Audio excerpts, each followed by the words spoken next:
दोस्तों, साहेब बंदगी। दोस्तों, गुरु की महिमा अनंत है। इसे हम चाहकर भी शब्दों में बयान नहीं कर सकते। कबीर साहब ने एक दोहे में कहा भी है कि सब धरती कागज करूं, लेखनी सब बन राय, सात समुद्र की मसी करूं, गुरु गुण लिखा ना जाए। इस दोहे में साहेब कह रहे हैं कि अगर कोई सारी धरती को कागज बना ले और सारे वन को कलम, फिर सात समुद्र को स्याही बना ले, तब भी गुरु की महिमा नहीं लिख पाएगा।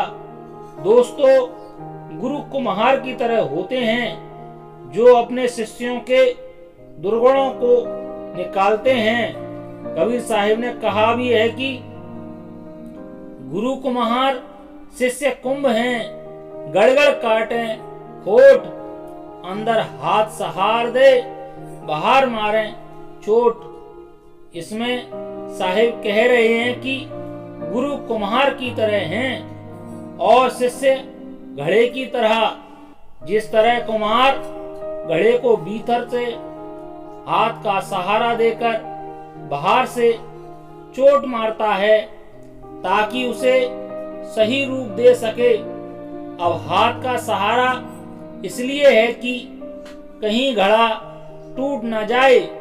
इसी तरह गुरु भी शिष्य की बुराइयों को दूर करने के लिए बाहर से शब्द की चोट करते हैं, लेकिन कहीं शिष्य का दिल न टूट जाए, इसलिए अंदर से सच्चे प्रेम का सहारा भी देते हैं। दोस्तों, जो गुरु अपने शिष्य के अवगुणों को दूर न कर पाए, वह उसे काल के जाल से कैसे बचाएगा।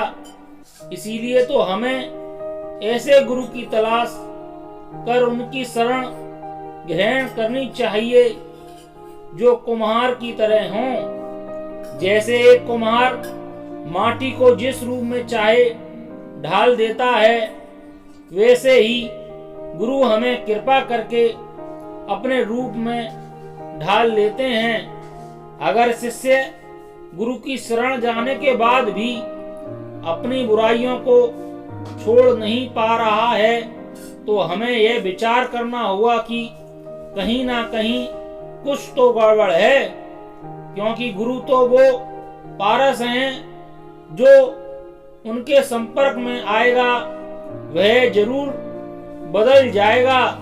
कबीर साहब ने कहा भी है कि पारस में और संत में तू बड़ो अंतरोमान, वो लोहा कंचन करें गुरु कर ले आप समान। वाह, क्या खूब कह दिया साहेब ने कि पारस और संत में भी अंतर होता है। पारस तो केवल लोहे को कंचन बनाता है, पारस नहीं।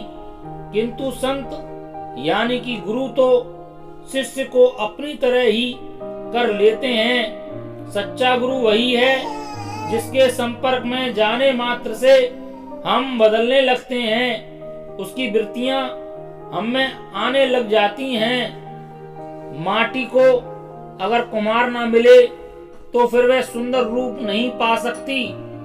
माटी की असली अहमियत तभी ही है जब वो कुम्हार के चाक पर चढ़ती है। कुम्हार उस माटी से सुंदर सुंदर बर्तन तैयार करता है। फिर जिस माटी का कोई मोल नहीं होता था, अब उसका मोल लगने लगता है। इसी प्रकार दोस्तों, हम भी माटी के समान ही हैं। हमारी भी उस परमपिता की नजर में कोई कीमत नहीं है। लेकिन जब कुम्हार रूपी सद्गुरु हमें मिलते हैं और फिर हम उनके शब्द रूपी चाक पर चढ़ते हैं, तब हमारे मन का नशा उतर जाता है और हम भी परमात्मा की नजर में कीमती हो जाते हैं। साहेब बंदगी। दोस्तों, अगर आपको मेरे विचार पसंद आए हों तो मेरे चैनल को लाइक करें, शेयर करें और सब्सक्राइब करना ना भूलें।